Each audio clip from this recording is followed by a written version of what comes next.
All right. Thank you for being part of the show.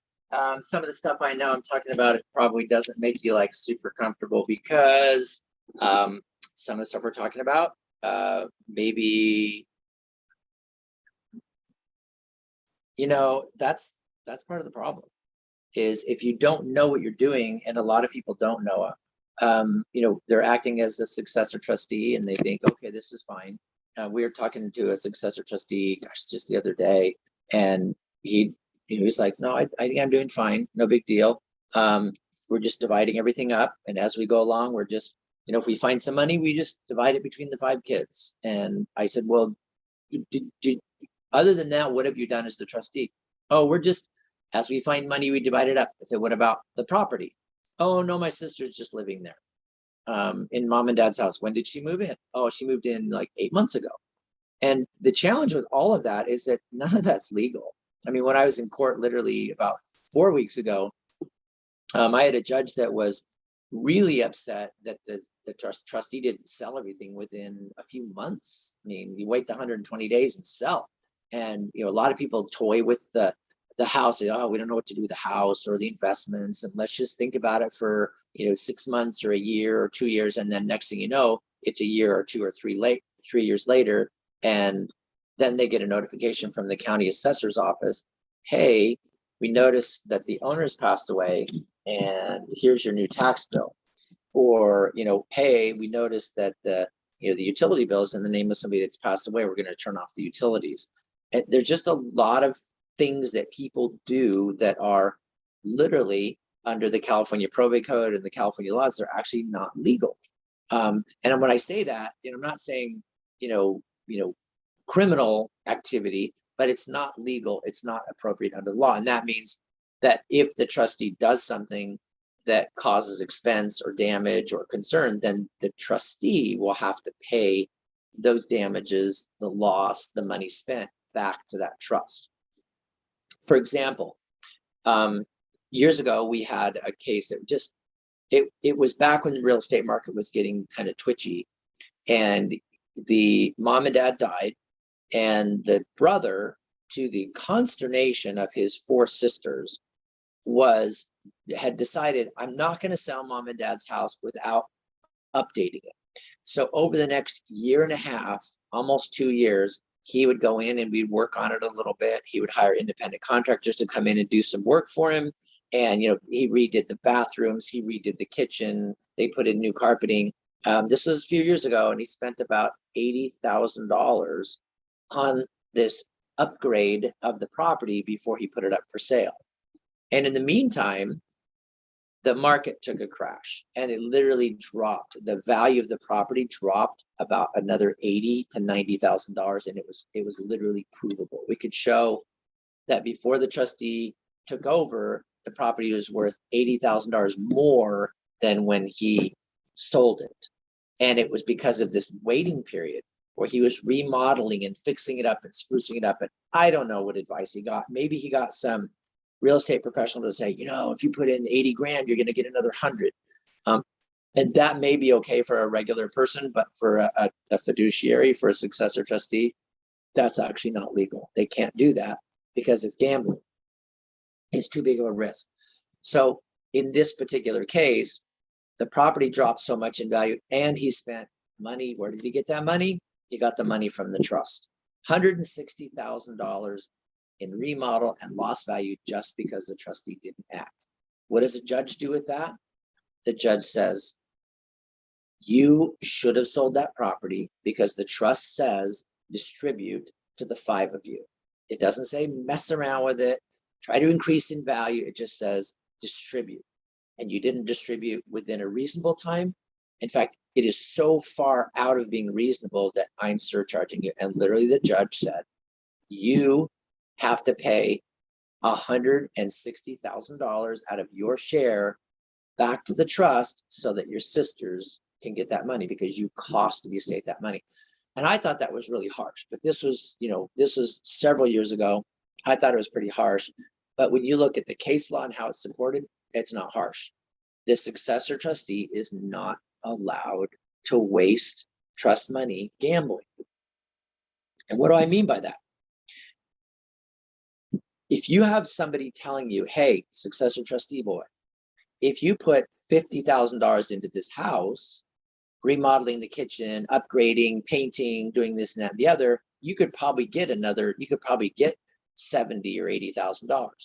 Okay, so that's 50,000 to get an additional 30. Is that worth it? I mean, what if that real estate agent said, hey, if you take 50,000 and you go up to Sequan Casino and put that out on the craps tables, I bet you can get $100,000. Would you think that was appropriate? I mean, statistically, maybe you could, but that's inappropriate. That's a violation of the successor trustee's duty, their fiduciary duty to the trust. So is it any different to have somebody say, if you remodel and put all this money into the house, you're going to get more out? Is it guaranteed? No. Is it guaranteed the market's going to hold? Well, what was real property worth in January compared to now? What did the market look like in January compared to now? I mean, what if the trustee was kind of hanging in there and saying, wow, this market's up, going up and up and up, and mom and dad died a year ago, but it's going up and up and up, and my siblings are going to love me for this, and I'm going to distribute, as the market gets higher and higher, and then the market crashes, then what? Then what's going to happen is we're going to look at it and say, hey, successor, reasonable time after your parents passed away was probably 4, 5, 6 months. Legally, if it's a specific distribution, it has to be done within a year. You took 2 years. So what were you doing in the meantime? You were basically playing the market. It's not your money. It wasn't your choice. It wasn't your decision. You were just playing the stock market. That's actually too risky for a fiduciary. That's a breach of the fiduciary duty. If that successor trustee had gone to an investment advisor that was a fiduciary, and if that successor trustee had said, hey, financial advisor guy, I'm a fiduciary and I need this money invested as a fiduciary of this trust, they're going to go a lot more conservative. They're going to be careful and make sure that everything is hedged, so that if the market goes down, it's not going to go down as far, and it's going to be done by a professional. And remember what I said at the beginning of the show, if you are a successor trustee and you want to invest the money, you better not, unless you are an actual licensed financial professional. If you want to get a hold of me to talk about this, because you are a successor trustee, you're wondering if you're doing your job right, please don't hesitate to call me, 855-500-TRUST, 855-500-TRUST. If you want to get help because you're a beneficiary and you're wondering why it's taking so long to get an accounting, to know what's in the estate, communication with your successor trustee sister is bad. What's happening to the assets? Are they in the market? Does she have them all in stocks, all in equities, and they're dropping, and now that's why she's not calling you? We need to talk about that, because I think it's important that the successor trustee does their job right, and you as a beneficiary should not be suffering from that. Again, you can call my number, 855-500-TRUST, and we'll talk about it.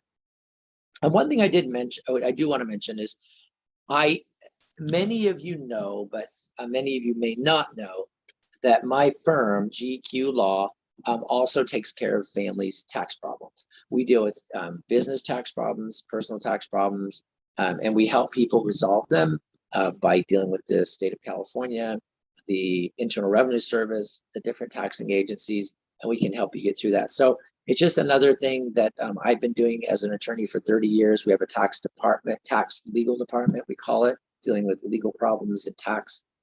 You can call that same number, 855-500-TRUST, 855-500-TRUST. It's one of those things where, if every time you get together as a family, your brother's all sad and you say, hey, what's going on? Oh my gosh, IRS is after me again. I can't believe they got my bank account. I'm really upset. It's like, well, tell them to come in and get it fixed. Most of the time it doesn't cost as much as you think. Most of the time the results are better than you think. Get in and see us, 855-500-TRUST. 855-500-TRUST. When back to successor trustee stuff, the job of a successor trustee, I want to go through it specifically. I'm just going to kind of go down a list. So if you're a beneficiary And if these things haven't happened, you haven't noticed them happening, you need to talk to your successor trustee and say, hey, have these things been done? Because these are all legal requirements. If you're a successor trustee and you haven't done them, then we got to talk about it and see how we can get them done, so that get them done right before your beneficiary siblings or the beneficiaries of this trust go to get a judge to give an order to kick you out. Okay, this is serious, important stuff, because you're dealing with money. You're dealing with getting the trustee to do their job right. If you're the trustee, we'll help you do your job right. So one of the things that happens is when parents pass away and there's a trust, or anybody passes away and there's a trust, there's a legal requirement that within 60 days of that person dying, the successor trustee needs to send out a notice. It's a letter, notification to all the beneficiaries in the trust. Anybody that's listed in the document, whether they're disinherited or not, anybody that's listed in that document, including all the beneficiaries, they get a notification that says, hey, so-and-so has passed away. This trust has become irrevocable. And if you want a copy of the terms of the trust, let us know and we'll send you a copy. Okay, if they want to object to the terms of the trust, they have 120 days from when they get the notice, or 60 days from when they get a copy of the trust, plus the 120. So it's a little complicated rule. The way it works is I have my successor trustees send a copy of the trust, and the notice says, you have 120 days from the day you receive a copy of the trust. And I send them the trust, say, and enclosed is the copy of the trust and any amendments. And if you have any objections, you need to let us know within 120 days. And that way there's that trigger event. If you never do that as a successor trustee, then that 120 days never starts. And somewhere along the way, you're going to have to give a notification saying you have 120 days to object, or else that objection period is just going to be open. And as a trustee, you really can't be distributing assets of the trust if there's going to be a potential objection. You don't really want to do that. I mean, why would you? If somebody's going to object, or you think they're going to object, why would you give them money? Even if they're in distribution, they're going to get eventually. Why would you give them money when they're going to use some of that money to go and hire somebody to come after you? So the 120 days has to pass. You really don't want to do anything before that. And even after that, we got to do some accounting, so it's a bunch of work to do. Again, we can talk about this stuff, 855-500-TRUST. Also my website, GQ Law, that's GQ like Gary Quackenbush, GQlaw.com. You just click on the tab for estate planning. It talks about the trust administration, estate planning, living trust, how all that works. That's all free information you can get. And you can get my free book called Living Trust Basics. Just go to my website, gqlaw.com. That's GQLAW.com. Get my book. We're going to put it up there for free for the month of March. So give us a call. Go to the website. You can find our numbers there. You can find the free books. gqlaw.com. Listening to the Word on Wealth with Gary Quackenbush. Hang in there. Don't touch that dial.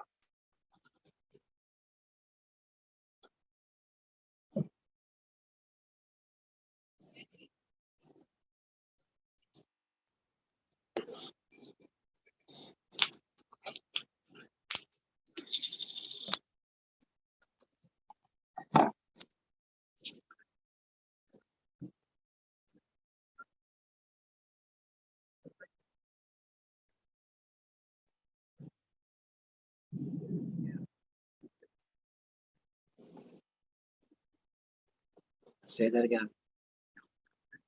Yes.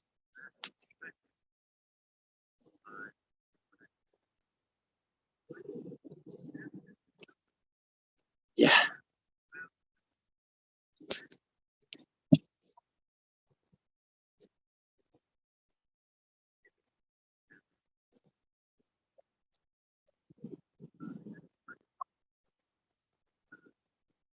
Yes. I saw that. I saw that.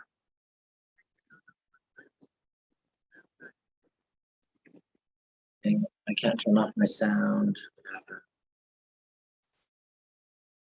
Oh, dang it.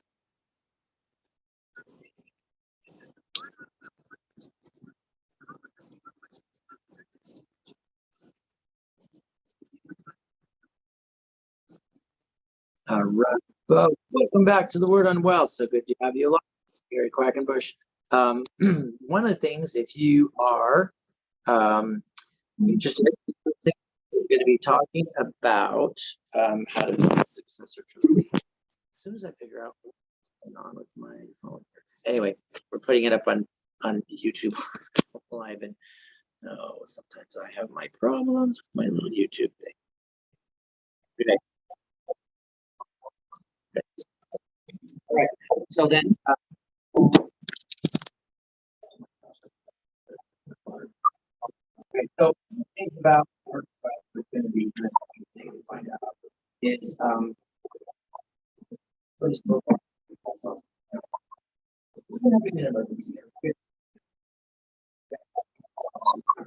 okay, so I got my water on and live radio, so pause for a second.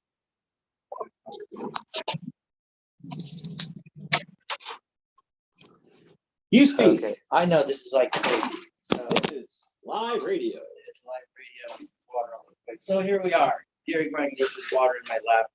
Thank you very much for your service there now. All right, so duties of a successor trustee. Now while we're popping this up. See, we can do this live. Thank you, Noah. Yeah. Really is live. Action today. Okay. We're good? You guys good? So good.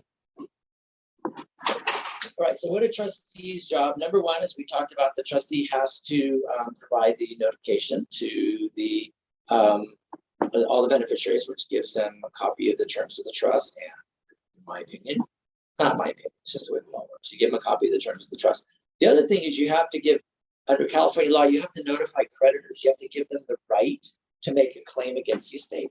And you may think, well, my dad he never had any debts. He never had any creditors. Well, it may be true that he doesn't owe, Visa or MasterCard any money. His American Express may be paid off and stuff like that. But the thing is, you may have a claim. Like, let's say, for example, mom and dad pass away, their house is empty. Do you think anybody's going to notice that the house has nobody taking care of it? How often do you mow your lawn? Usually you mow your lawn every week or two, maybe during the winter it's a couple weeks, during the summer more. Your lights come on and off randomly, not just like they're on a timer all the time. There's people, going and moving around, doing things in the house. But eventually, after somebody's been gone for 2, 3, or 4 weeks, it's really obvious. So what if somebody breaks in the house and gets injured? What if somebody jumps over the back fence? There's nobody to monitor. What if somebody gets injured on the property and now has a claim, like a lawsuit claim? That they go, aha, person passed away, nobody's here in this house, I might make a claim. And so they fall down and hurt themselves on the place in the back or climbing over the fence or whatever. That claim has a 2-year statute of limitations on it. That means if they want to sue you for personal injury or damages, then they can sue the estate for 2 years. What you do is you want to cut that claim off by giving a notification. And there's a way to do that. When you do it, the creditor, instead of having 2 years, has now 4 months. If the creditor comes in later and says, here's the lawsuit because your dad's house I got injured on and here's my proof, then we basically whip out that notification and say, hey, sorry, we told all creditors and published it in the newspaper that if you wanted to make a claim, you need to do that. And sorry, you missed your deadline. It's not hard. It depends. You got to put it in a newspaper of general circulation. It has to say certain things. Like we have a very specific notification that we've created that says, notification to all creditors of so-and-so passed away on such and such a date. If you have a claim against the estate, you need to notify, send it to our office within 120 days of the notice. And we have to save that now for a couple of years, but the trustee's job really stays kind of open until that period is passed. But if you don't do it, it's just open.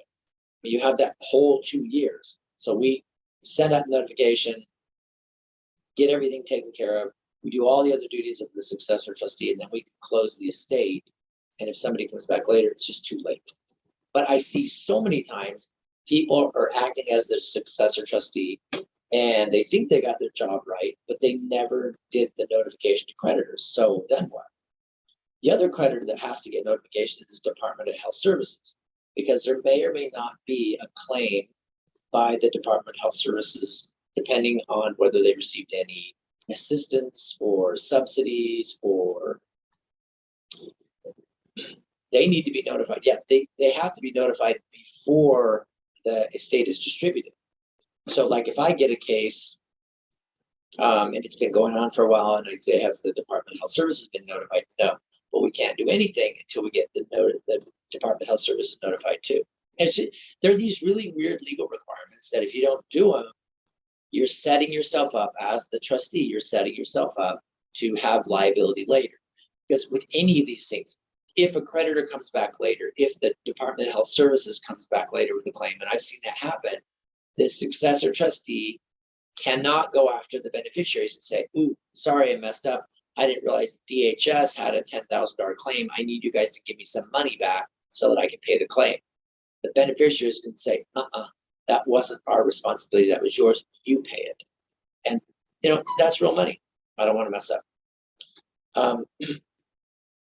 The other project that a judge wants to see you do, if it's being reviewed by a judge, that means you need to do it as if it were, is an accounting.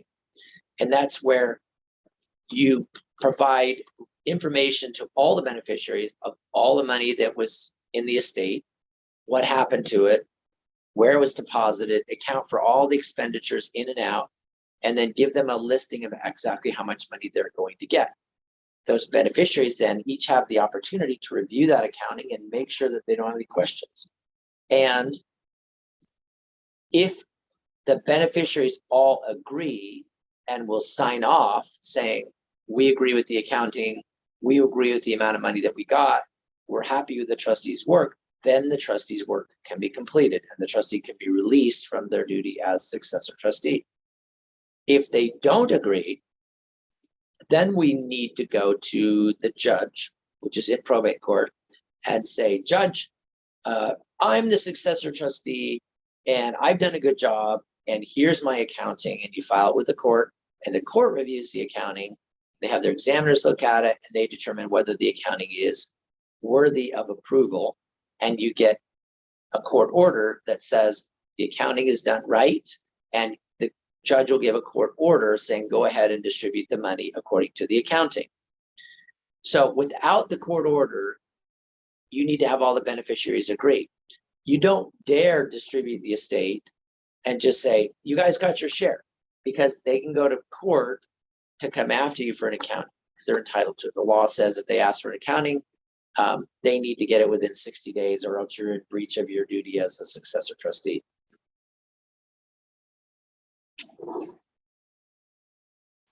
Well, all of these things, and Noah, that's such a good question, because all of these things that we're talking about, each one is kind of a violation of if you don't do it, it's a violation of your duty, because you have a duty as a successor trustee to perform these tasks. And if you don't do them, you don't do them in time, then it's like, okay, that's another strike. That's another strike. And what you'll see is a beneficiary coming into court and saying, I asked for an accounting a year ago, 3 times, I never got it.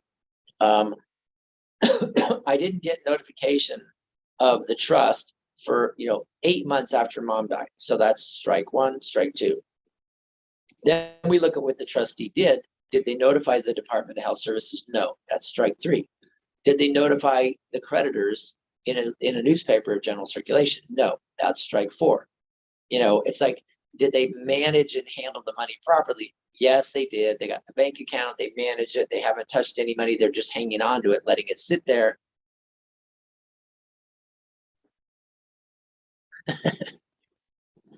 From the baseball fan there at the board.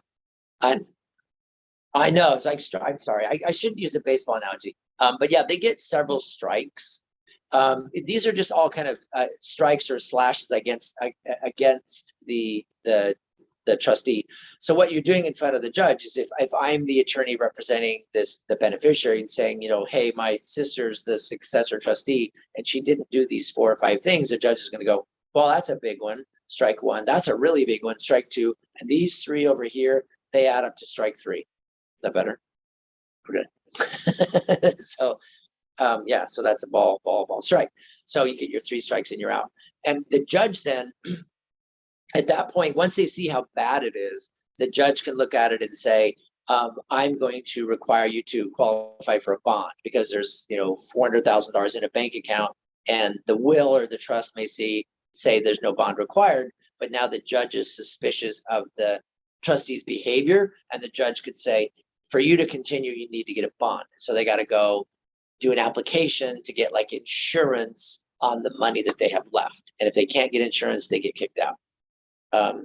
So they can be kicked out. They can be suspended, which is like, you can't do anything anymore. We're putting in a professional. They can be suspended and have the next one in line in their place. So if mom and dad list, George and Susie, and George now is being, told that he's doing a bad job, the judge could say, okay, George, you're suspended. Susie, you're doing the job now. The George has to turn everything over to Susie and let her now start over and do the records. And if there's a